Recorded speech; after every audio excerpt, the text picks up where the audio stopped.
क्या आपके साथ कभी ऐसा हुआ है कि पैसे भेजते समय पैसे कट गए लेकिन सामने वाले को पैसे नहीं पहुंचे या फिर स्क्रीन पर लिख कर आया ट्रांजैक्शन फेल्ड?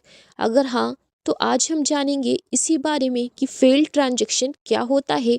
हम UPI, ATM, debit card, net banking या मोबाइल बैंकिंग से पैसे भेजते हैं और किसी वजह से ट्रांजैक्शन पूरा नहीं होता और फेल्ड ट्रांजैक्शन आ जाता है।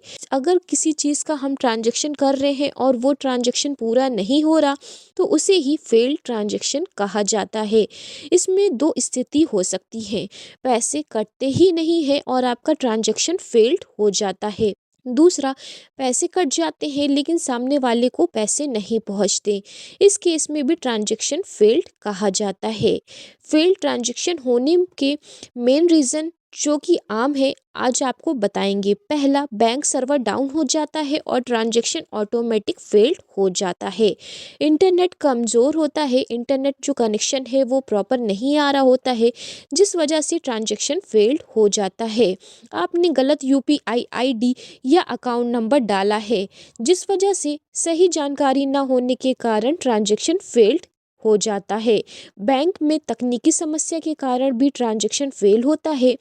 खाते में पर्याप्त बैलेंस ना होना, मान लीजिए आपको 5,000 रुपये का ट्रांजैक्शन करना है और आपके खाते में 4,000 रुपये हैं, ऐसे में भी ट्रांजैक्शन फेल्ड हो जाता है। रोज़ाना की ट्रांजैक्शन जो लिमिट है वो कंप्लीट हो गई है, पूरी हो गई है, उसके बाद भी आप ट्रांजैक्शन कर रहे हो, इस केस में भी ट्रांजैक्शन फेल्ड हो जाता है। फेल्ड ट्रांजैक्शन में पैसे का क्या होता है, तो ये बहुत ज़्यादा ज़रूरी सवाल है। मेरे पैसे वापस आप कब आएंगे, आएंगे भी या नहीं? तो जवाब है कि पैसे वापस आ जाते हैं। 24 घंटे से लेकर 7 दिन तक आप चेक कर सकते हो। पैसे जो है वो मैक्सिमम केस में पैसे आ जाते हैं और कभी कभी 10 दिन भी लग जाता है। पैसे अपने आप आपके खाते में वापस आ जाते हैं। अगर वापस पैसे नहीं आते हैं तो आपको क्या करना चाहिए? जिस ऐप में आपने पेमेंट किया है वहाँ पर कंप्लेन कर सकते हैं, बैंक की कस्टमर केयर से बात कर सकते हैं, बैंक की ब्रांच में जाके आप बात कर सकते हैं। ट्रांजैक्शन आईडी और रेफरेंस आईडी को आप संभाल कर रखें। अगर ट्रांजैक्शन फेल होता है तो उस केस में ट्रांजैक्शन आईडी और रेफरेंस नंबर की जानकारी मांगी जाती है।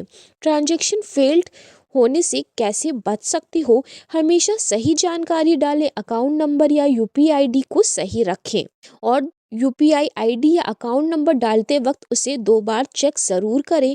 इंटरनेट कनेक्शन अच्छा होना चाहिए, ट्रांजैक्शन की लिमिट सही होनी चाहिए, बार बार पेमेंट करने से बचें और आपको आपके खाते का जो बैलेंस है उसकी सही जानकारी होनी चाहिए।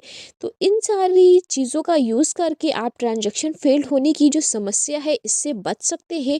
उम्मीद करते हैं वीडियो आपके लिए हेल्पफुल रही। आज हमने जाना ट्रांजैक्शन फेल्ड क्या होता है, किन कारणों से होता है, ट्रांजैक्शन फेल्ड के पैसे वापस कैसे आते हैं, ट्रांजैक्शन फेल्ड से आप कैसे बच सकते हैं।